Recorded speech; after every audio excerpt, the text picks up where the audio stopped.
So Lynn Woolsey, let me just now just bring you forward. Come on out of that house because you know your constituents. I just want to tell you, good to be here. And this is my sister now. And she knows a lot of my secrets and I know a lot of hers, but that's okay.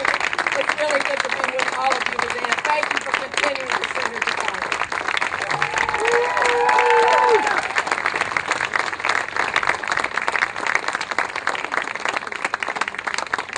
Wow. Hi, friends. Thank you, Barbara. Thank you for being here. Thank you for being my sister and my friend. And believe me, she hit the nail on the head when she said, we can't make it there unless we've got a few close friends, because it's a pretty lonely, hard place. And, well, when I look out here, of you who have been in the background, in the foreground, and part of what I've been doing are standing here with me today. But there are a few that are missing that were terribly important in my deciding to run and my running and being successful. First of all, Judge Joe Radigan. Joe came to me when he was on the commission, the Fair Political Practices Commission. He was a commissioner. He could not interface with candidates or elected officials. He came to me quietly and secretly and said, I can't endorse you, but you're who we want. Go get them and you're going to win. That was 20 years ago, my friends. Scott Hope. You don't know Scott Hope. He's married to my friend, the Reverend Glenda Hope. They're from San Francisco.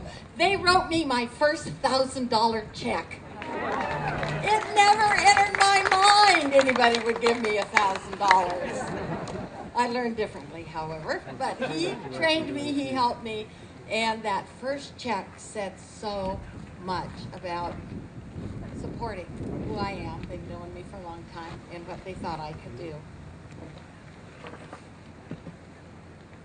Probably the most important person in all of this to me was my then ex-husband, Dave Woolsey.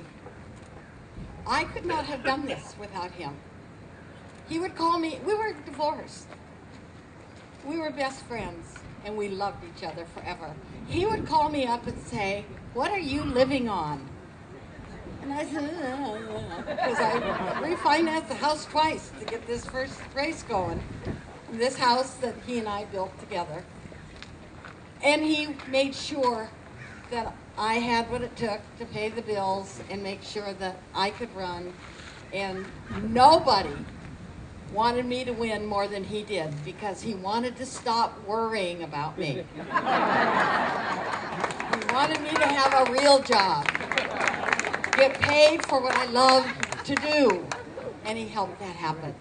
And I don't know what I'd have done without that. Well, I wouldn't have. I couldn't have. Well, from there we ended up with Pat Kuda coining the phrase "another woman for Woolsey" in a button, and pretty soon the men were crossing out the W-O, and it was wearing buttons saying "another man for Woolsey," and that was the beginning. That was the beginning of running for the House of Representatives in 1992.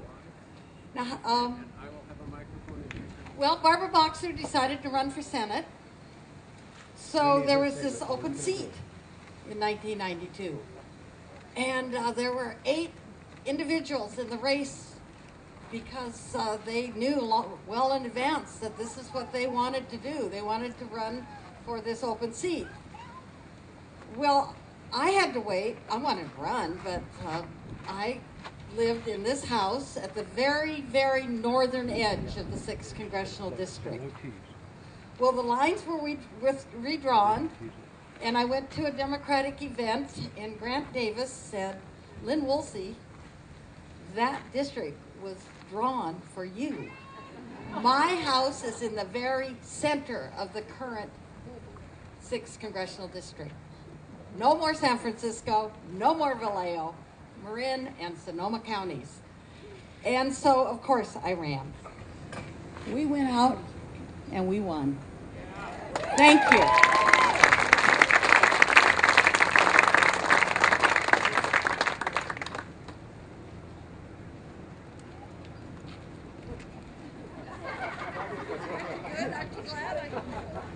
But you know, that was 20 years ago, almost 20 years ago. 20 years ago. I won on my 55th birthday, so figure, do the math. And never looked back. With all of you by my side, with your support, allowing me to speak strong, fight hard, we made a powerful difference.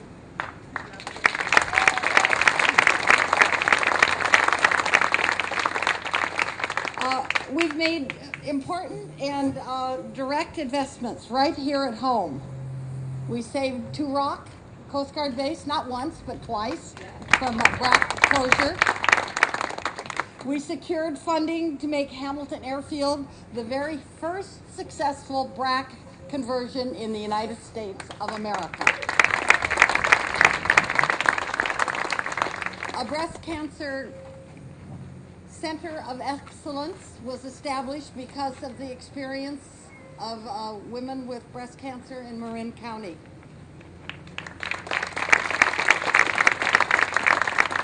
A nationwide school breakfast pilot program was signed into law by then President Bill Clinton. That was my legislation, and we had one of the pilot programs in Santa Rosa.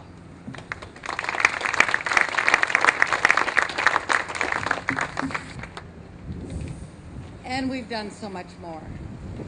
Tomorrow, we will go to Skaggs Island for a ceremony marking the official transfer of this former naval facility into San Pablo Bay National Wildlife Refuge. It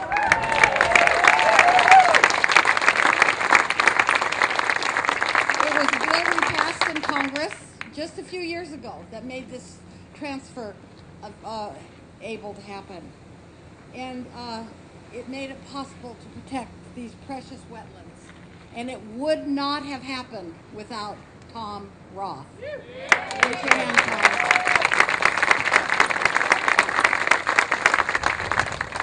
He is actually the father of that Skaggs Island. So even as I focus on local investments and in what the people of Marin and Sonoma counties have expected me to be. Right there? Oh, all right. Noise was in my ears. There, that's right. Isn't that better?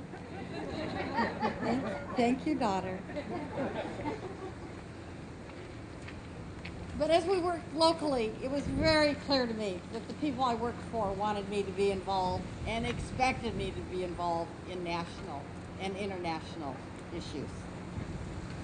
And that's, of course, why I was in the House of Representatives, not in City Council of Petaluma. So on that front, nothing has animated me more than opposition to the wars that our country has been fighting. Fighting for the last 10 years. They are a moral blight on this nation. And I have not been afraid to say so. And I could say so because I had you, all of you, supporting me. And as Barbara said, I was the first member of Congress to call for our troops to be brought home. And not a day has gone by that I have not pressed this very point. My job, but there are other things besides my job to live for. And I'd like to thank Larry Fadden and Carol Bratton, President Bush, to bring our troops home from Iraq. And I would not keep quiet even when my leaders wanted me to close my mouth. But the thing of it is, and I've known it all along, I don't work for them. I work for you. Yeah. So anti-war struggle, and the triad, Woolsey, Waters, and Lee, were a very important part of this. We did not have public opinion, and we did not have the political momentum on our side. But because we were true to our conscience, because we had the courage of our convictions, because we would not be silenced, the tide eventually turned. It became popular to be against the war in Iraq.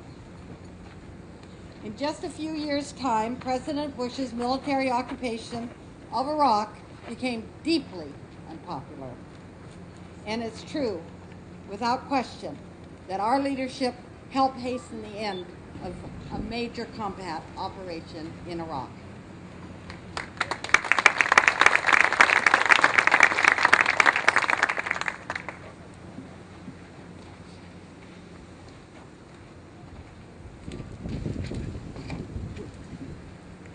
And we will and we must. We will continue to speak up because we still have 100,000 men and women in harm's way in Afghanistan, 50,000 troops in Iraq, and a threat of starting to be in perpetual war. And we cannot let that happen. I believe the same relentlessness, passion, and tenacity on the part of the pro-peace community that started to bring our troops home from Iraq will eventually end the war in Afghanistan and put an end to any thoughts that this country is going to be fighting wars all over the world forevermore. Yes, I am. But most of all, we must never give up. We must, without hesitation or apology, fight for what we know is right.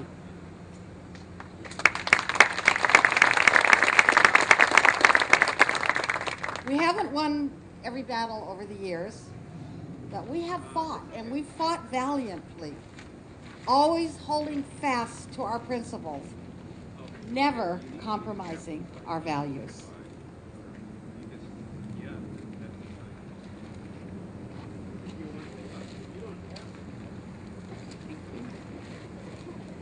As much as, see, isn't she a good friend?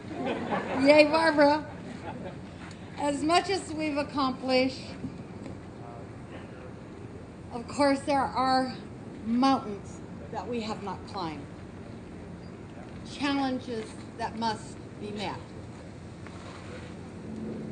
But I will turn 75 years old just before the next election day.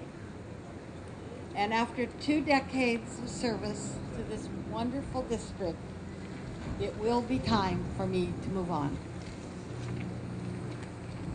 Don't go!